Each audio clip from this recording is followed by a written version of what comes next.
SUA. Is this your final decision? Daniel Brooks asked, smoothing the cuff of his faded blue shirt before slipping the small leather notebook into the front pocket of his jacket. Monica Hale did not bother looking up from the termination letter resting on the polished conference table. It is, she replied. Human Resources has already processed everything. Daniel gave a single nod, lifted the plain cardboard box waiting beside his chair, and walked out without another word. The open office floor fell unusually quiet for 2 seconds before scattered whispers began chasing him toward the elevators. Someone laughed behind a row of computer monitors. Someone else muttered that the quiet ones always broke eventually. Daniel never turned around. He adjusted the strap of the worn messenger bag resting across his shoulder, balanced the cardboard box against one hip, and pressed the elevator button with the same careful hand that had spent years checking shipment reports line by line. Inside the box sat little more than a coffee mug with a faded mountain design, a phone charger wound into a perfect circle, 2 framed drawings made with colored pencils, and an empty lunch container washed so clean it still smelled faintly of lemon soap. When the elevator doors opened into the marble lobby, the receptionist glanced at him, hesitated, then lowered her eyes to her keyboard. Outside, the summer air carried the distant sound of ambulance sirens weaving through downtown traffic toward another hospital waiting on another delayed shipment. Daniel stepped onto the front plaza and set the cardboard box on a concrete bench. He removed the leather notebook, flipped through several pages filled with tidy handwriting and carefully marked dates, then closed it again. His phone came out next. He scrolled past family photos until he reached a single saved contact. The call connected before the second ring. "This is Daniel Brooks," he said evenly. "The termination has been completed exactly as documented." A brief pause followed. He listened without interrupting, his free hand unconsciously straightening the edge of the notebook against the box. "Yes," he answered. "It is time. Remove every one of them from active authority before another report disappears." He ended the call and slipped the phone back into his pocket as if he had just confirmed an ordinary delivery.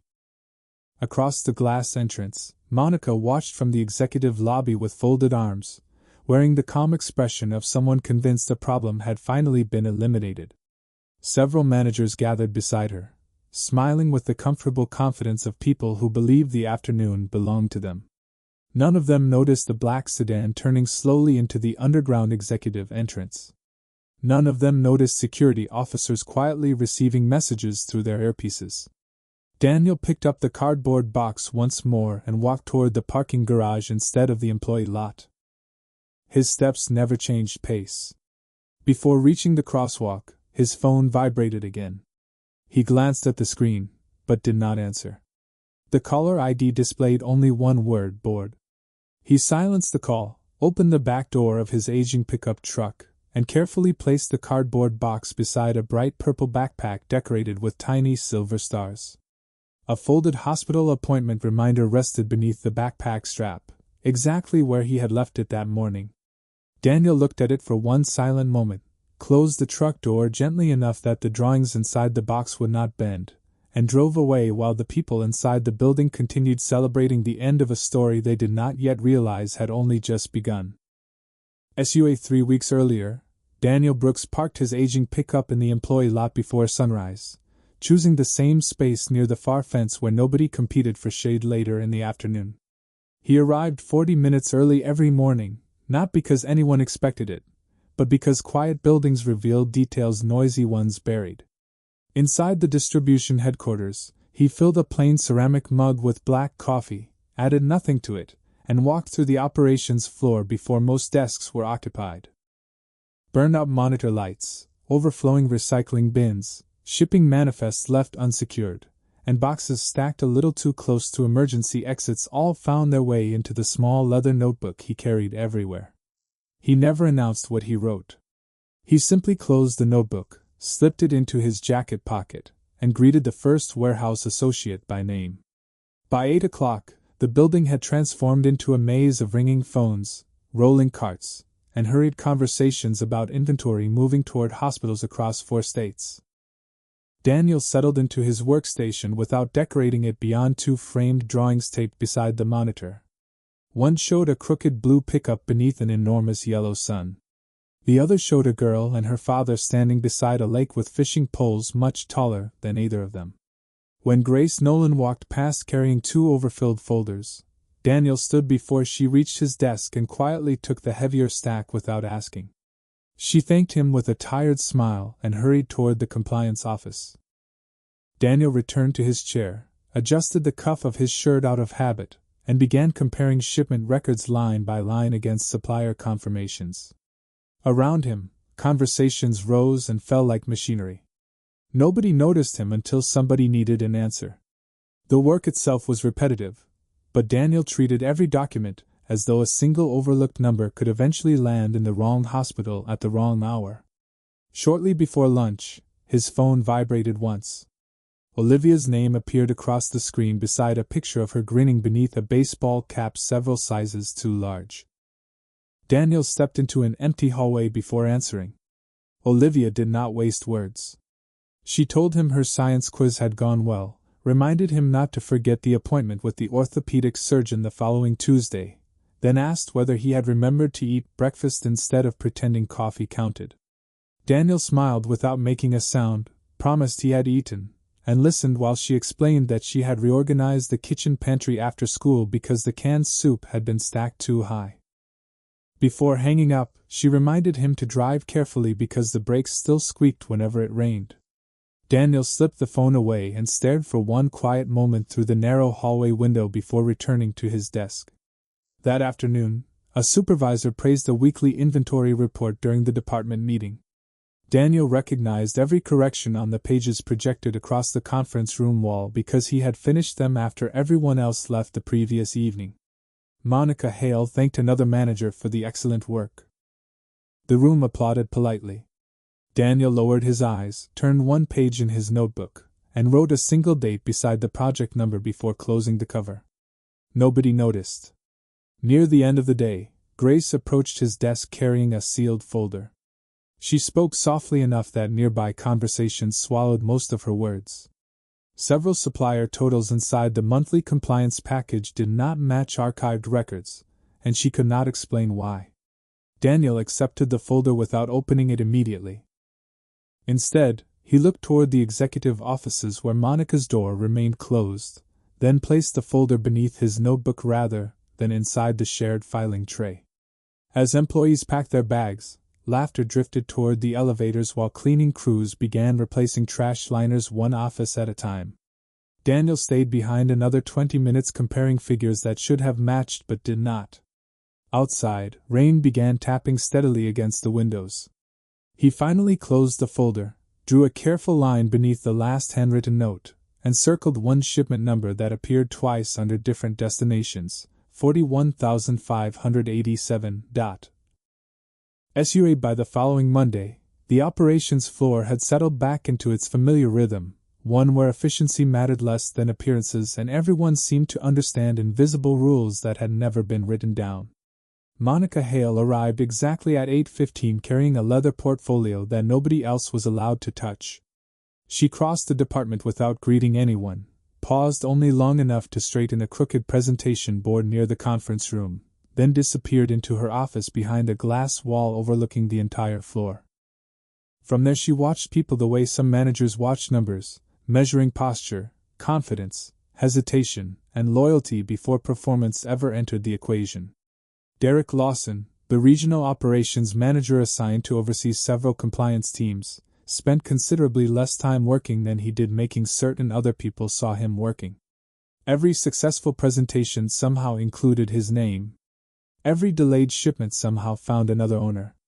When executives toured the building, Derek always seemed to be standing beside the newest accomplishment, smiling just long enough for photographs before moving on to the next conversation. Daniel remained at his workstation through most of it, comparing invoices, supplier certifications, and transportation logs with the same patient rhythm he used every day.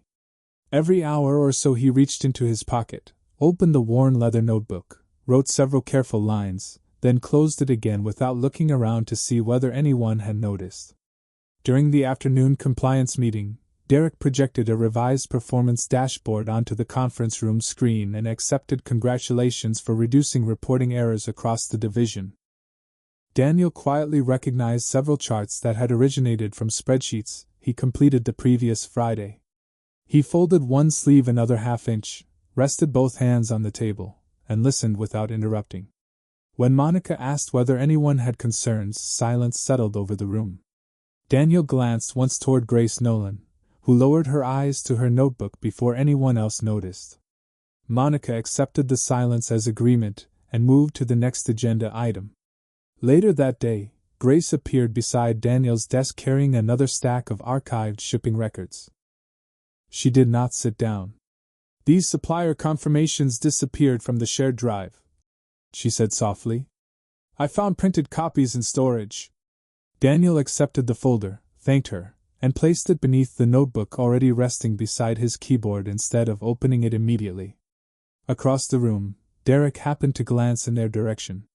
Grace walked away almost at once, but Daniel remained exactly where he was, calmly returning to the report on his monitor. Derek frowned for only a second before continuing toward Monica's office. "He keeps writing everything down," Derek remarked after closing the glass door behind him. Monica continued reviewing quarterly projections without lifting her head.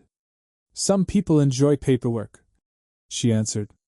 "Or they enjoy making themselves look indispensable." Derek leaned against the conference table. "Grace keeps bringing him old files. More than usual." Monica finally looked through the glass wall toward the operations floor where Daniel was helping a warehouse coordinator correct shipping labels after hours even though the task belonged to another department. Daniel thanked the coordinator, collected the rejected labels into neat stacks, wiped a coffee ring from the edge of the shared workstation with a paper towel, and returned the marker someone else had left uncapped. Nothing about the scene suggested urgency. Nothing suggested ambition. "Does he complain?" Monica asked. "No." "Does he argue?" "Never." "Then let him organize paper until he gets bored." She closed the portfolio with quiet finality. "People like Daniel eventually make one mistake because they believe effort matters more than authority." Derek nodded, apparently satisfied, yet his eyes drifted once more toward the operations floor. Daniel had just paused beside the warehouse exit to greet a forklift driver by name before stepping outside to answer a brief phone call. He spoke for less than 30 seconds, listened more than he talked, then returned carrying the same calm expression he wore every morning. Derek could not explain why that unsettled him. The call itself meant nothing. The notebook meant nothing. Grace bringing old records probably meant nothing as well. Separately, each detail looked ordinary. Together, they refused to settle comfortably in the back of his mind. Even so, Monica dismissed every concern with a wave of her hand. Before leaving for the evening, she instructed Derek and Victor Lang from Human Resources to conduct a complete performance review of Daniel Brooks, beginning with every compliance report he had handled during the past 6 months, convinced the audit would finally produce the justification needed to remove the quiet employee who, in her opinion, had begun asking far too few questions and noticing far too much. SUA The orthopedic appointment was scheduled for the following Tuesday afternoon, and Daniel had already arranged to leave the office an hour early so he could drive Olivia across town without making her miss another week of school. That morning began like every other. He parked beneath the same fading light pole, carried the same worn messenger bag through the employee entrance, poured the same black coffee into the chipped mountain mug, and walked one slow circuit across the operations floor before sitting down. A shipping coordinator stopped him beside the loading schedule board to ask about an inventory discrepancy involving cardiac monitors bound for 3 regional hospitals. Daniel accepted the paperwork, thanked the coordinator, and quietly compared the serial numbers against supplier confirmations. One shipment appeared twice under separate destinations, exactly like the number he had circled in his notebook several days earlier.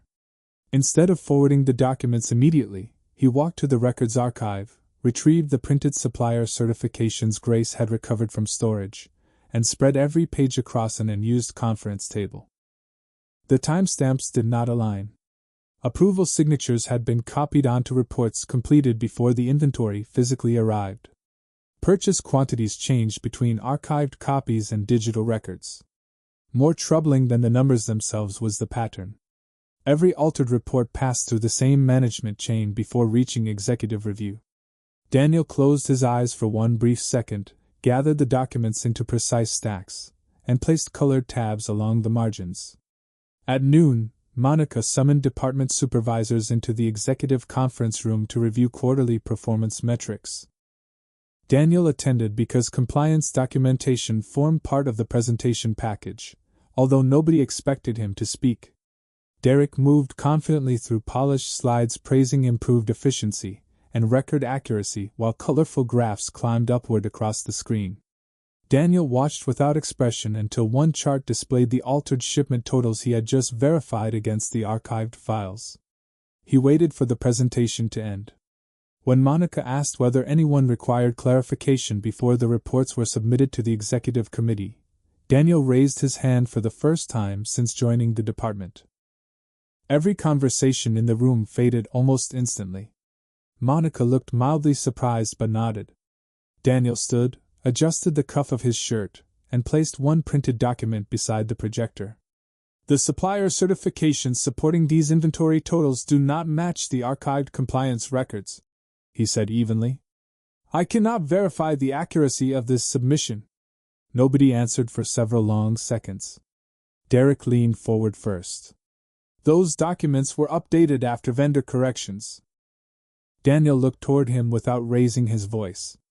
Then the archived approval dates should also have changed. Derek reached for the paperwork, scanned the first page, and pushed it aside. You are comparing outdated files. Daniel placed 2 additional copies beside the first. These were printed from secure storage yesterday. The approval signatures appear before the inventory arrival dates. Monica folded her hands on the conference table.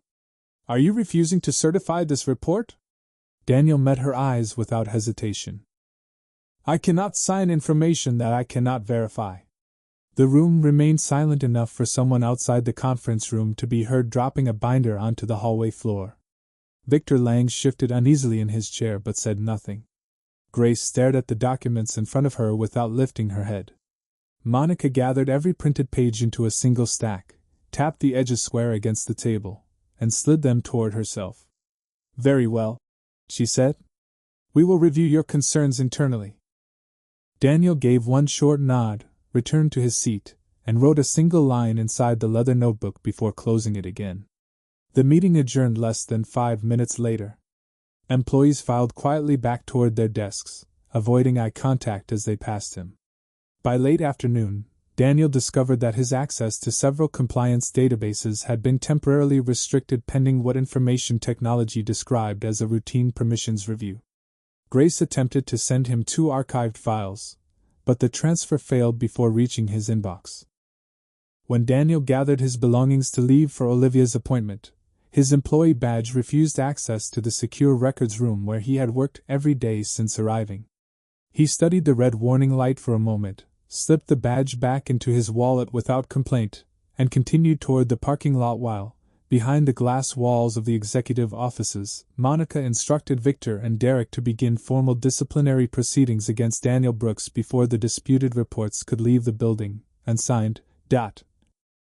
As usual the next morning, Daniel arrived at work carrying the same worn messenger bag and the same chipped coffee mug, but his employee badge no longer opened the compliance office.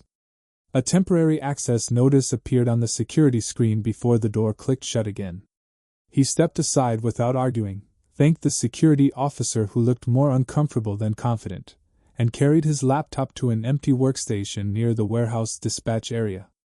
Around him, conversations slowed for only a moment before returning to their usual rhythm, though several people glanced toward him more often than they had the day before. Grace walked past with a stack of reports held tightly against her chest. She hesitated just long enough to leave a folded sticky note beneath Daniel's notebook before continuing down the aisle without turning around. Daniel waited until she disappeared into another department before opening it. The note contained only one sentence. They are reviewing every file connected to your name. He folded the paper once, placed it inside the leather notebook, and returned to comparing transportation logs that nobody had yet removed from his limited system access. Shortly before noon, Victor Lang appeared beside his desk accompanied by a human resources assistant carrying a tablet. Victor spoke in the measured tone he reserved for difficult conversations he preferred not to own. Daniel was instructed to attend a formal performance review immediately. Inside the conference room, Monica already sat at the far end of the polished table, while Derek organized several printed reports into careful stacks. One by one, they presented delayed shipments, disputed documentation, missed deadlines, and complaints that Daniel had never seen before. Each accusation sounded complete when read alone. Together they painted the picture of an employee who questioned authority, disrupted workflow, and created unnecessary administrative delays. Daniel requested copies of the supporting records before responding. Victor informed him they would become available after the review concluded. Monica asked whether he intended to withdraw his objections regarding the compliance reports. Daniel rested both hands on the table, straightened the cuff of his shirt almost absent-mindedly, and answered with the same steady voice he had used throughout every meeting since arriving at the company. "No." Derek leaned forward. "Your refusal has already delayed executive reporting." Daniel looked toward the stack of documents in front of him. "Submitting inaccurate information would delay far more than a report." Nobody spoke for several seconds. Monica finally slid a prepared letter across the table. Administrative leave without pay would begin immediately while an internal investigation reviewed his conduct. His company laptop, identification badge, remote access credentials, and compliance authority were revoked effective at once. Daniel read every page carefully instead of signing immediately. When he reached the final paragraph, he quietly removed a pen from his pocket, signed where required, and placed the document back on the table without adding a single unnecessary word. He gathered the leather notebook before anyone else could reach for it, lifted the worn messenger bag onto his shoulder, and walked out carrying little more than the belongings he had brought on his first day. Outside the building, rain tapped softly across the windshield of his pickup while he sat motionless for several minutes. His phone vibrated with a reminder for Olivia's surgery consultation scheduled the following week, followed almost immediately by a message from the insurance provider confirming that employment verification would soon determine continued medical coverage. Daniel closed the notification, started the truck, and drove directly to the clinic instead of home. Olivia met him in the waiting room holding a thick library book against her chest. She noticed the messenger bag before anything else. "Did you finish early?" she asked. Daniel smiled gently, took the backpack from her shoulder, and nodded once. "Something changed at work." She studied his face for a long moment, then quietly slipped the envelope containing her birthday savings into his jacket pocket without saying why. Daniel rested one hand over hers, returned the envelope to her backpack before she could protest, and walked beside her into the examination room while the unanswered questions followed them both like a shadow, and the company prepared the final document that would erase his career. The termination letter arrived 2 days later by certified mail. Daniel signed for the envelope, thanked the postal carrier, and placed it unopened beside the coffee mug on his small kitchen table, while Olivia finished her homework at the opposite end. She glanced toward the envelope once, then quietly reached for the grocery receipt instead. "We still have enough for the week," she said after adding the numbers twice with careful pencil marks. Daniel nodded, opened the refrigerator, and rearranged the shelves without taking anything out, placing tomorrow's lunch containers beside each other before closing the door again. The next morning, he drove Olivia to school, waited until she disappeared through the front entrance, and spent the next several hours inside the public library instead of sitting at home. He requested public transportation records, regulatory filing requirements, and archived procurement guidelines, filling page after page inside the same worn leather notebook that had followed him through every day inside the company. He never rushed. Every note carried a date, a source, and a page reference. Shortly after noon, his phone vibrated with an unfamiliar number. Grace spoke so quietly he almost mistook the connection for static. "They are deleting archived folders," she whispered. Not everything. Only the files connected to the compliance review. Daniel remained silent long enough for her to continue on her own. Someone from information technology came with human resources. They removed entire directories. Daniel looked across the library toward rows of students studying for exams. Do not copy anything, he said evenly. Do not send me anything. Keep doing your job. Grace hesitated. What if they ask about you? Daniel closed the notebook and rested one hand across the cover. Tell the truth if someone asks. Nothing more. The call ended without another word. Hundreds of miles of supply routes stretched across the map lying open before him, but Daniel's eyes remained fixed on a single handwritten shipment number he had copied days earlier from the printed records Grace recovered from storage. That evening, Monica convened a management meeting behind the closed glass walls of the executive conference room. Derek reported that Daniel's system credentials had been permanently disabled, his workstation reassigned, and every active project transferred to other managers. Victor confirmed the termination paperwork had been finalized and forwarded to payroll. Monica listened without interruption before asking one question. Has anyone found evidence supporting his accusations? Derek shook his head immediately. Nothing credible. Victor answered more cautiously. Most of the archived files are no longer accessible. Monica accepted the response with a slight nod and instructed everyone to move forward. By next week, she said, this will be finished.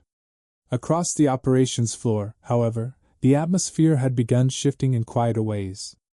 Employees lowered their voices whenever shipment reports were discussed. Grace noticed warehouse supervisors making photocopies before submitting inventory forms. A dispatcher who had never spoken to Daniel before quietly began keeping duplicate delivery logs inside his own desk drawer. Nobody announced these changes. Nobody challenged management openly. Yet small habits spread from desk to desk with surprising speed, as though one unanswered question had taught people to preserve what they previously discarded.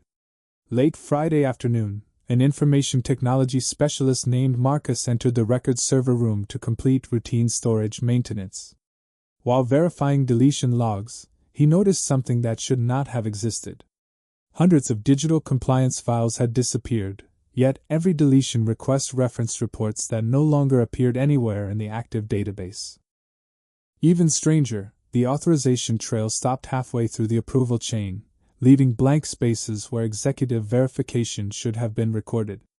Marcus frowned, printed the audit summary, folded it once, and slipped it into his jacket instead of leaving it in the system queue. He did not know what the missing records meant. He only knew that databases rarely erase themselves so neatly. Before leaving for the weekend, he walked past Daniel's now empty workstation. The tape holding Olivia's 2 drawings still clung to the side of the monitor even though everything else had been cleared away. Marcus reached toward the faded picture of the blue pickup, paused, and lowered his hand without touching it. Across town, Daniel closed the leather notebook after adding one final entry beneath the shipment number circled days earlier, then placed the notebook beside his phone as a new voicemail notification appeared from an unfamiliar office extension he had never seen before, carrying no message, only a request that he return the call when possible. The path behind him had disappeared completely. SUA Monday morning began with rain tapping steadily against the windshield as Daniel parked outside the children's orthopedic clinic instead of another office building. Olivia adjusted the straps of her purple backpack, tucked a loose strand of hair behind one ear, and reached for the hospital folder resting between them. Daniel handed it over without a word, then waited until she disappeared through the automatic doors before opening the voicemail that had arrived 2 nights earlier. A calm voice identified itself only as an administrative office and requested that he appear downtown before noon to review several employment documents requiring his signature. No company name was mentioned. Daniel closed the message, slipped the phone into his pocket, and drove toward the city with the leather notebook resting on the passenger seat beside him. The conference room waiting for him looked almost identical to the one where he had lost his job. Victor Lang sat at one end of the table with another human resources representative. A legal assistant organized several folders into perfect stacks while Monica entered last, carrying herself with the same composed confidence that had defined every meeting before. The termination package had been revised. Additional language now accused Daniel of deliberately withholding operational information, disrupting executive reporting, and failing to cooperate during an internal review. In exchange for signing the updated agreement, the company would provide 3 months of salary continuation and extend his medical insurance through Olivia's upcoming treatment. Victor slid the pen across the table without meeting Daniel's eyes. The room remained completely still. Daniel read every page from beginning to end, pausing occasionally to compare dates against entries already written inside the leather notebook. His fingers rested briefly on the worn cover before he looked back toward Monica. "The insurance remains active if I sign today?" he asked. Victor answered immediately. "Yes." Daniel looked down again, not at the signature line, but at one paragraph stating that all previous concerns regarding compliance reporting had been investigated and found to be entirely without merit.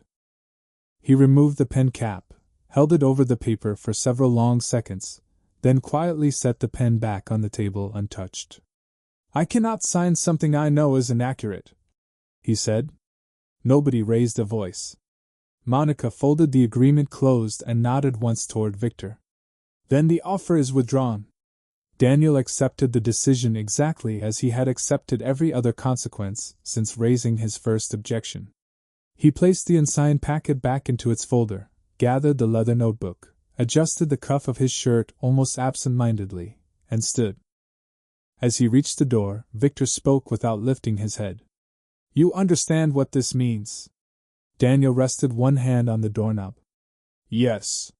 He walked away carrying nothing except the notebook and the worn messenger bag that had accompanied him from the first day. Outside, he stopped beneath the building awning while rain collected along the curb. His phone rang.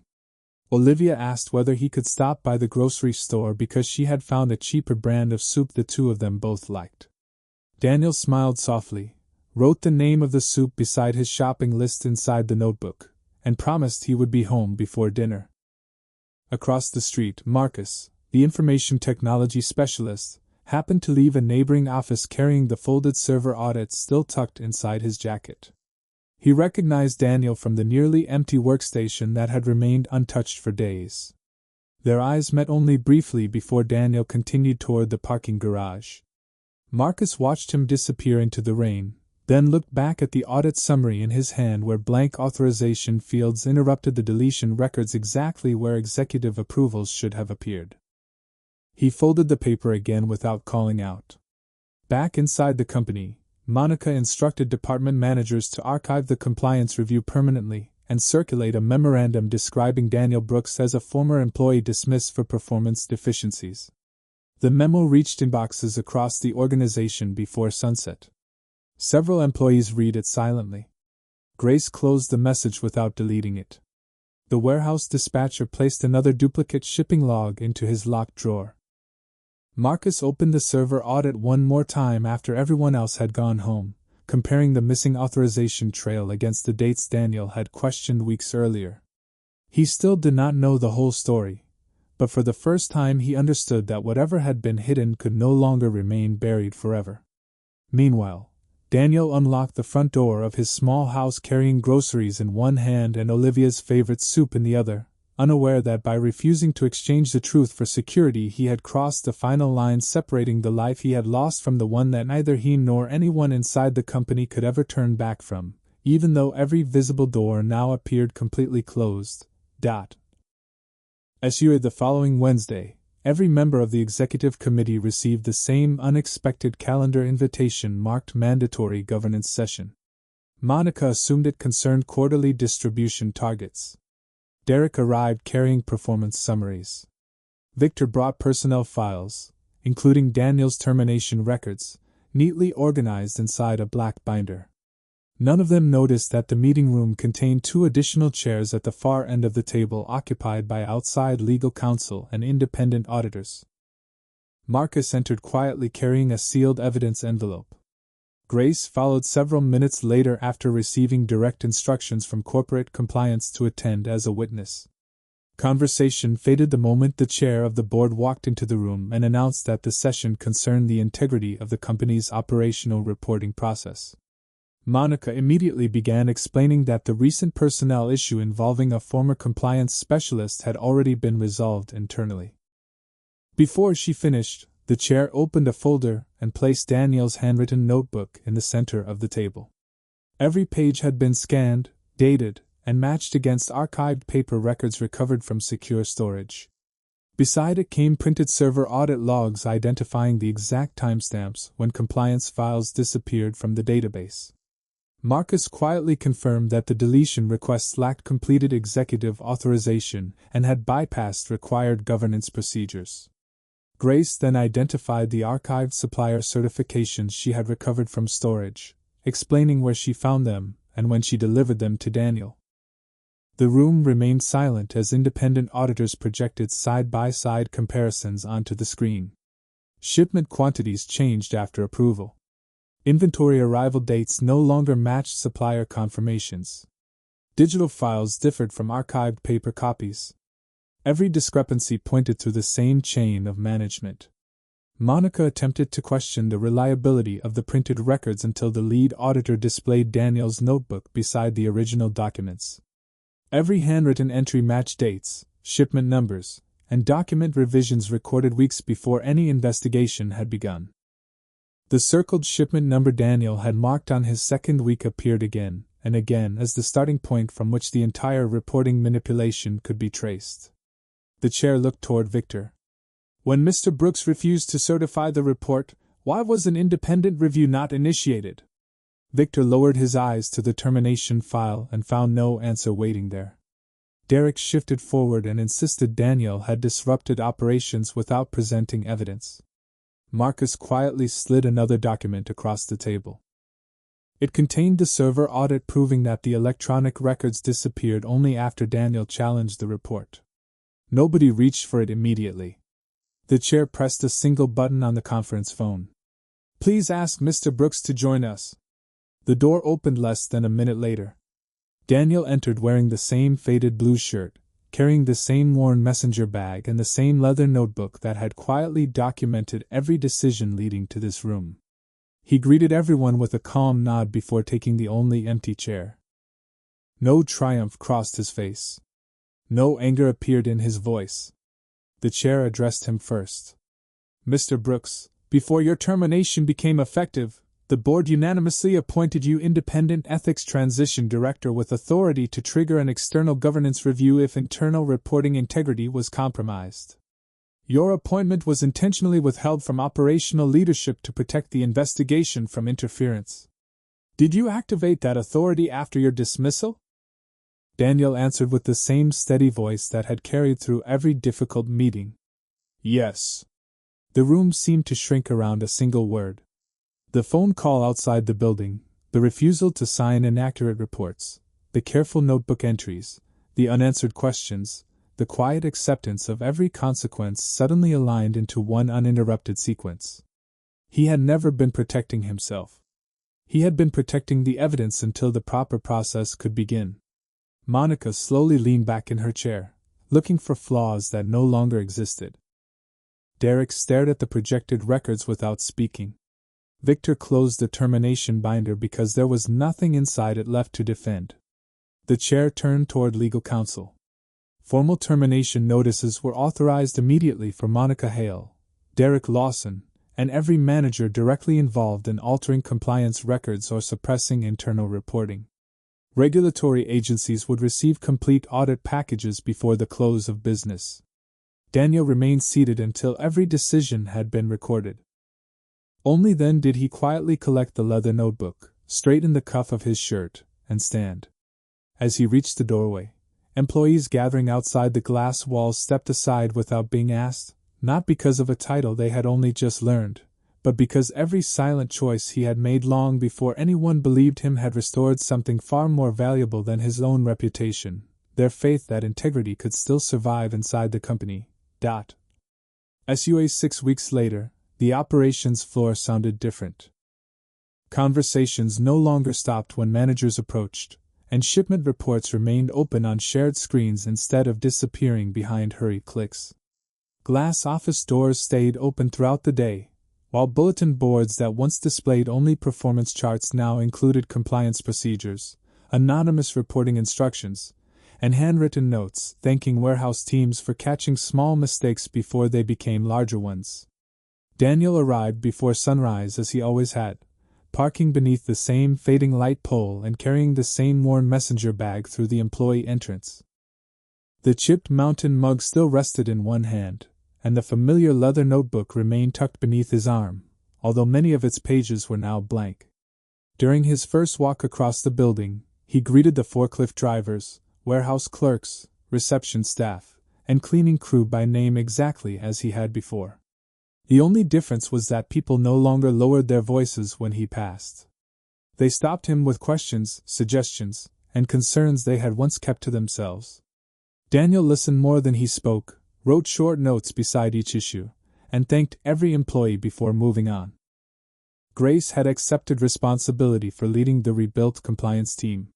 She no longer carried folders pressed tightly against her chest.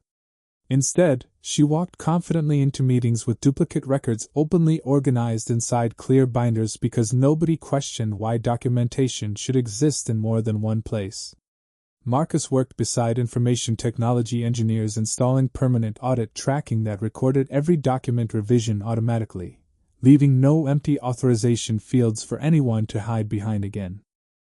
Victor resigned before disciplinary proceedings concluded, leaving behind nothing more than an office stripped of framed certificates and polished speeches about procedure. Monica and Derek departed through the same front entrance where Daniel had once carried his cardboard box alone. There were no raised voices, no audience waiting to celebrate, only security staff collecting identification badges while ordinary employees quietly returned to their workstations. The company continued moving because institutions built on honesty rarely depended on one person's authority alone. On Tuesday afternoon, Daniel left the office early for a reason everyone already knew. Nobody questioned the schedule adjustment. Olivia waited outside the orthopedic clinic wearing the same purple backpack decorated with silver stars, except this time she stood a little straighter than before. She climbed into the pickup truck, placed a follow-up therapy schedule across the center console, and smiled when Daniel reached automatically toward the grocery list tucked inside the leather notebook. "You remembered the soup again," she said. Daniel glanced toward the passenger seat where two cans rested beside her backpack and nodded. "Some things are worth remembering every time." They drove home with the windows open as late afternoon sunlight replaced weeks of steady rain. That evening, Olivia carried the empty dinner bowls into the sink before Daniel could stand. She rolled her eyes when he reached for the dish towel anyway and handed it to him with exaggerated seriousness. He accepted it without argument. After the kitchen was clean, they stepped onto the small back porch where the air smelled faintly of fresh-cut grass drifting across neighboring yards.